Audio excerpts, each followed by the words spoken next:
so small in population. It's just over 200,000 people of Tuvan descent. There's about 100,000 Russians as well. The person who turned me on to the existence of Tuva was the physicist, adventurer, raconteur Richard Feynman, who collected stamps from Tuva as a boy and never forgot them.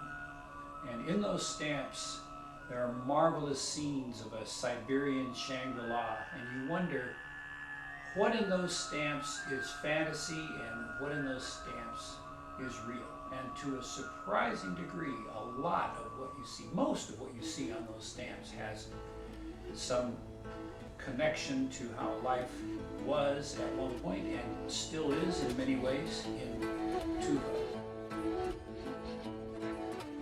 There's something about the steppe, which is like the high plain grassland. And when you're out there in the middle of the steppe and you're surrounded by the Altai Mountains, by all the different mountain ranges in Tuva, there's a feeling out there that's like, I've traveled all over the world, I've traveled all over the United States, and there's a feeling there that's different than anywhere I've ever been before. There's a feeling in Tuva, maybe it's just feeling of age, something there that's it's really hard to describe.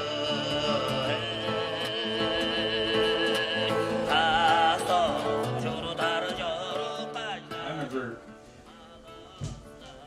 doing what I could to interpret Tuvan throat singing for the audience when some Tuvans came over to ride in the Tournament of Roses parade. And I started off by trying to explain the physical techniques on what the Tuvans were doing, because that's what most of the questions were from the audience. Like, how do they do that? What the hell? And so I was trying to listen for how the harmonics were produced, and also hanging out with Richard Feynman, who's a physicist. I was trying to look at it from a physics point of view. So I remember explaining how if you tighten your throat, you narrow the opening, and then harmonics that are already in your voice can be separated out individually, and then you can make little scales out of them, you can make individual notes. I'm always technical about this thing. But then later, when we got translators to be able to ask the Tuvans, okay, so how is it? How do you throat sing? What do you do? And the audience is expecting an answer like, yeah, well, you know, I tighten my throat and then I produce this and this and this harmonic. They never said that's how they throat sing.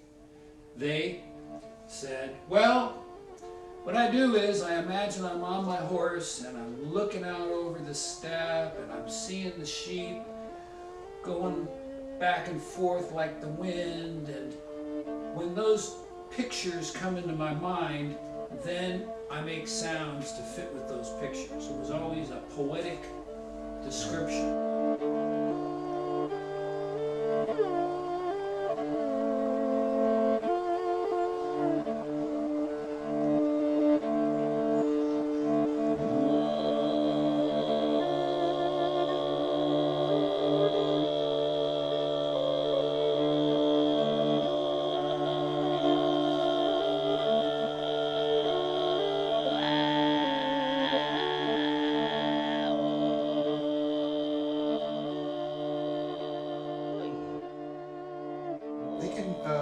Tell where a melody is from. The melodies are very intrinsically linked to the land. It seems to me there may be some kind of practical, historic reason for being able to, you know, there was no computer, there was no writing even, so what was the medium of the times? Maybe this was a form of media to transmit information, to communicate with each other. Don't show me a picture of this place because you don't have a camera and that hasn't been invented yet, it hasn't arrived here yet, so, but if you can sing about this place, then maybe I can find out how to get there.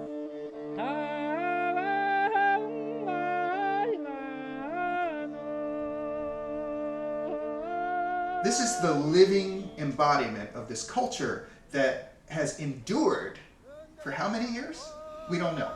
There's no written history. And not just enduring, you know, the stuff that we endure here in our modern lives, but really seriously harsh conditions.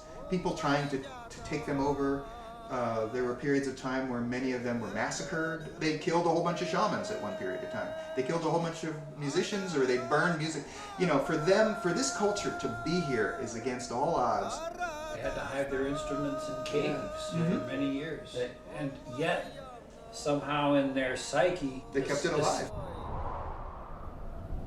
Tuva, Tuva, Tuva, Tuva.